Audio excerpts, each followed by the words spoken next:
الحمد للہ وکفا وسلام علی عبادہ الذین اصطفیٰ اما بعد فاعوذ باللہ من الشیطان الرجیم بسم اللہ الرحمن الرحیم ما آتاکم الرسول فخذوه وما نہى عنکم فانتہوا صدق اللہ العلی العظیم۔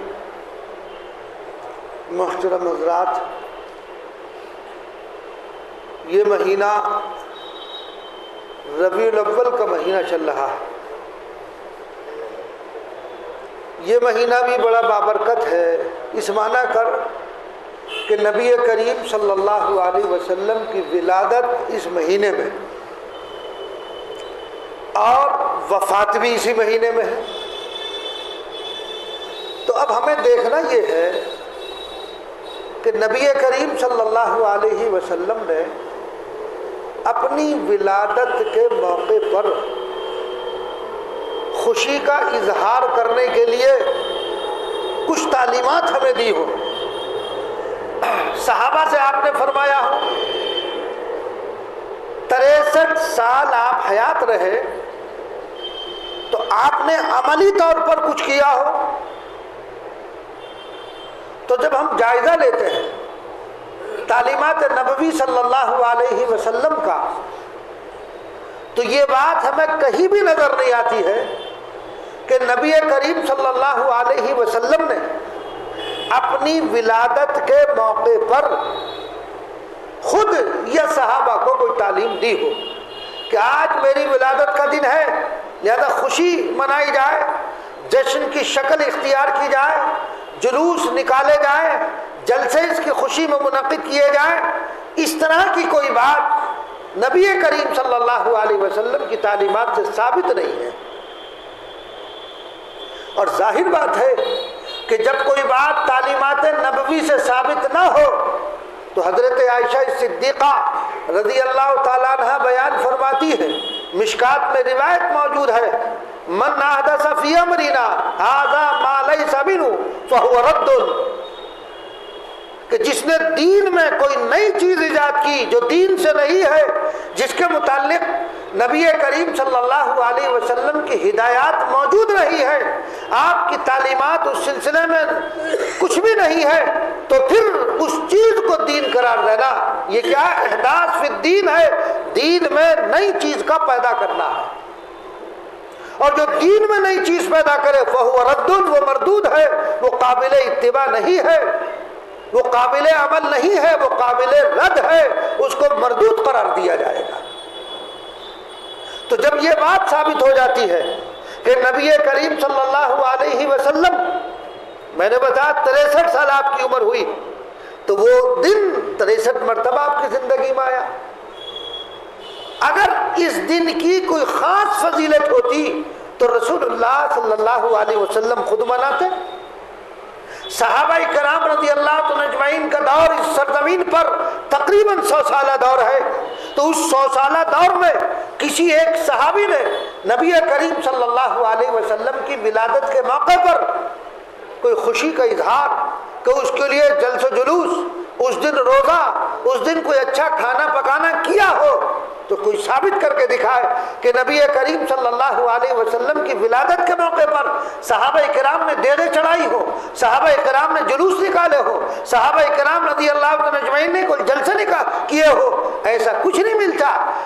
صحابہ کرام کا حال یہ تھا کہ ان کی ہر مجلس سیرت النبی کی مجلس ہوا کرتی تھی۔ صحابہ جب بیٹھتے تھے آپ صلی اللہ علیہ وسلم کے غزوات کا تذکرہ ہے، آپ کے اخلاق کا تذکرہ، آپ کی ذاتی زندگی کا تذکرہ، آپ کے احوال جو صحابہ کے ساتھ اور آپ کی جو داخلی گھریلو زندگی تھی، کبھی اس کا تذکرہ تھا، کبھی آپ کے جنگ کے حالات کا تذکرہ کیا جا رہا ہے۔ تو صحابہ کی زندگی کا حال یہ تھا کہ ان کی کوئی مجلس سیرت النبی کی مجلس سے خالی نہیں تھی، ہر مجلس سیرت النبی کی مجلس تھی۔ وہاں انہیں باقاعدہ 12 ربیع الاول کو مجلس منانے کی، مجلس منعقد کرنے کی ضرورت نہیں تھی، وہ ان تمام جھمیلوں سے پاک اور صاف تھے۔ ان کی تو ہر مجلس سیرت النبی کی مجلس تھی۔ جب بیٹھتے تھے صحابہ کہیں آپ کی تلوار کا تذکرہ ہے، کہیں آپ کے گھوڑے کا تذکرہ ہے، کہیں آپ کے رخسار کا تذکرہ ہے، کہیں آپ کے خوبصورتی کا تذکرہ ہے، کہیں آپ کے جنگی احوال کا تذکرہ ہے، کہیں آپ کی عادات اور اخلاق اغیار کے ساتھ جو آپ کی عادات اور اخلاق تھے ان کا تذکرہ ہے، کبھی آپ کا جو ہے نبی کریم صلی اللہ علیہ وسلم کے کھانے کا تذکرہ، کبھی آپ کی جو ہے بولنے کا، کہ آپ کے بولنے کا انداز، آپ کے بولنے کا طریقہ کار کیا تھا، کہیں اس کا تذکرہ ہے۔ تو صحابہ کی تو ہر محفل سیرت النبی کی محفل تھی۔ ہمیں 12 ربیع الاول کو کہیں جلوس کی شکلیں ہیں، کہیں جلسوں کی شکلیں ہیں، کہیں کھانے اور پکانے کی جو ہے وہ شکلیں اختیار کی جا رہی ہے۔ رات بھی میرے خیال سے 10 فون میرے پاس آئے، کہنے لگے کل کو روزہ رکھنا ہے یا پرسوں کو روزہ رکھنا؟ میں نے کہا کس چیز کا روزہ رکھنا؟ کس نے کہا روزہ رکھنے کے لیے؟ کیا نبی کریم صلی اللہ علیہ وسلم نے حکم دیا؟ میں نے کہا ایسا کہیں ہمیں نہیں ملتا کہ آپ نے یہ فرمایا ہو کہ 12 ربیع الاول چونکہ میری پیدائش کا دن ہے اس دن روزہ رکھا جائے، اس دن کوئی کھانا پکانا جائے، اس دن سبیل لگائے جائے۔ صحابہ کرام رضی اللہ عنہم اجمعین کی زندگی میں بھی یہ بات نہیں ملتی ہے۔ پہلی بات یہ ہے کہ نبی کریم صلی اللہ علیہ وسلم کی ولادت اس سلسلے میں بڑا اختلاف ہے۔ مشہور تو 12 ربیع الاول ہے، مگر جمہور محدثین کا اس پر اتفاق ہے کہ 9 ربیع الاول کو آپ کی ولادت ہوئی ہے۔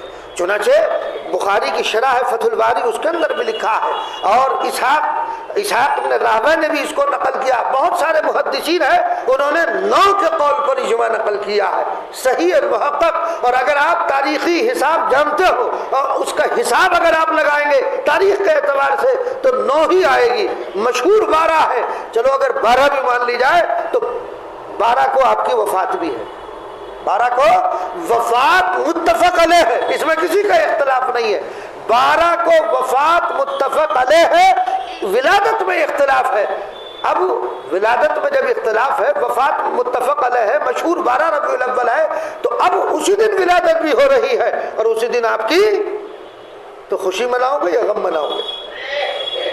بتاؤ بھئی 12 کو ولادت ہے، چلو مانتے ہیں 12 کو ہے، تو 12 کی ولادت خوشی منائی جائے، چونکہ وہ اس کی وجہ سے نبی کریم صلی اللہ علیہ وسلم کی ولادت کی وجہ سے اس مہینے کے اندر اس مہینے کو جو ہے برکت حاصل ہوئی ہے، تو یقیناً وہ بابرکت دن ہے جس میں آپ کی ولادت ہو رہی ہے، وفات بھی تو اسی دن ہے۔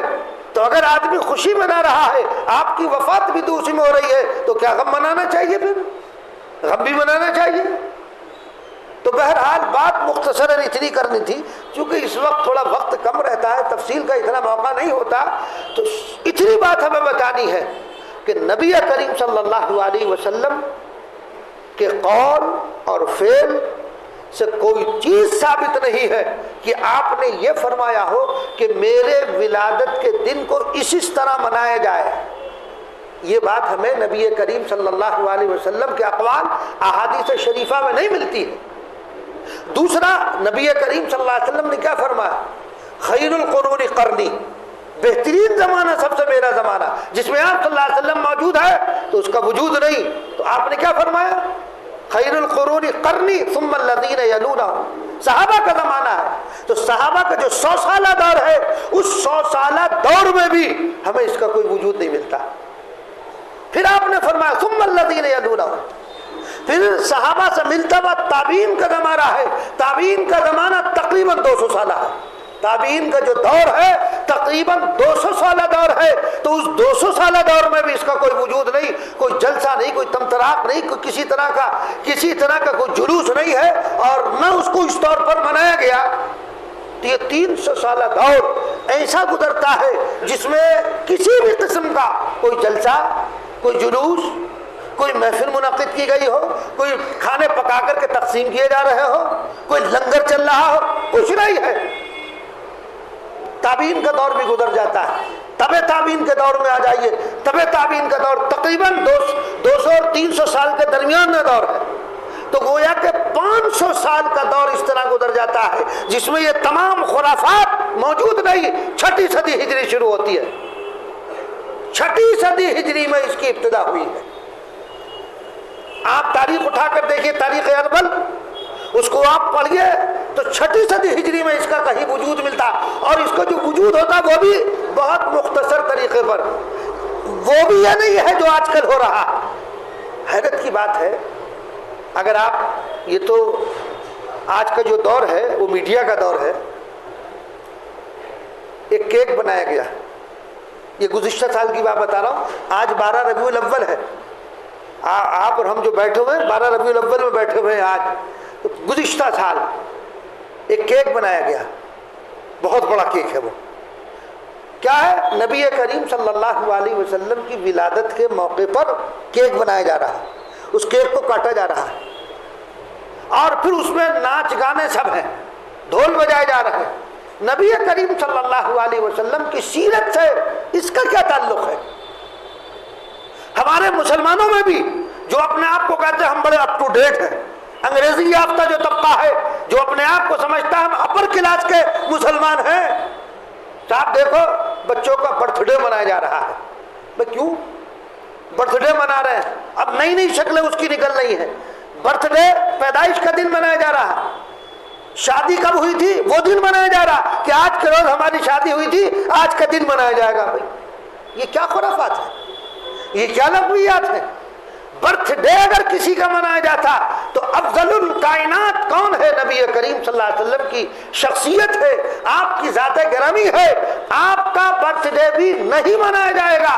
کہیں اس سلسلے میں آپ کی کوئی تعلیم نہیں. جو افضل الرسل اور افضل الکائنات ہے ان کے لیے یہ ہدایت نہیں ہے کہ ان کا برتھ ڈے منایا جائے, تو ہمارا شما برتھ ڈے کیوں منائیں گے؟ اس لیے یہ سب یورپ سے غیروں سے آئی ہوئی چیز ہے. یہ برتھ ڈے منانے کا جو تصور ہے یہ غیروں کا تصور ہے, یہ مسلمانوں کا تصور نہیں ہے. مگر آج اس مسلمان کو سنت کی اتباع سے دور بھاگتا ہے, بدعات میں, رسومات میں, خرافات میں اس کا جی خوب لگتا ہے. تو اس لیے برتھ ڈے ہرگز نہ منائے جائے. کوئی اگر مناتا ہو اور تمہیں دعوت دیتا ہو تو اس کی دعوت کا انکار کر دو, منع کر دو کہ یہ کہیں سے ثابت نہیں ہے, یہ رسول اللہ صلی اللہ علیہ وسلم کی سنت کے خلاف ہے. تو اس لیے آج صرف اتنی بات مجھے بتانی تھی, نبی کریم صلی اللہ علیہ وسلم کی ولادت پر کسی قسم کی کوئی ہدایت موجود نہیں ہے. لہذا نہ ہمیں کوئی کھانا پکانا ہے, نہ ہمیں کوئی روزہ رکھنے کی ہدایت ہے, نہ ہمیں کسی قسم کے کوئی جلسے کی, نہ کوئی جلوس نکالنے کی کوئی ہدایت موجود نہیں ہے. نارمل طریقے پر آپ اپنی زندگی کو گزاریے, اور نارمل طریقے پر نبی کریم صلی اللہ علیہ وسلم جو ہدایات ہمیں دے کر گئے ہیں, جو تعلیمات ہمیں دے کر گئے ہیں, اور جو قرآن کی شکل میں ایک مصحف اور ہدایت کا گلدستہ ہمیں نبی کریم صلی اللہ علیہ وسلم دے کر گئے ہیں, ہمیں اس گلدستے پر عمل کرنا چاہیے, اس کی تعلیمات کو اپنی عملی زندگی میں داخل کرنا چاہیے. ما آتاکم الرسول فخذوہ, حضور جس چیز کو لے کر آئے اس کو مضبوطی سے پکڑ لو, اور جس چیز سے آپ نے روکا ہے اس سے رک جاؤ, تو تم شریعت پر عمل کرنے والے, نبی کریم صلی اللہ علیہ وسلم کی سیرت پر عمل کرنے والے اور اسلام کو ماننے والے بن جاؤ گے. ورنہ صرف زبانی دعویٰ رہے گا, عملی طور پر کچھ نہ ہوگا. اللہ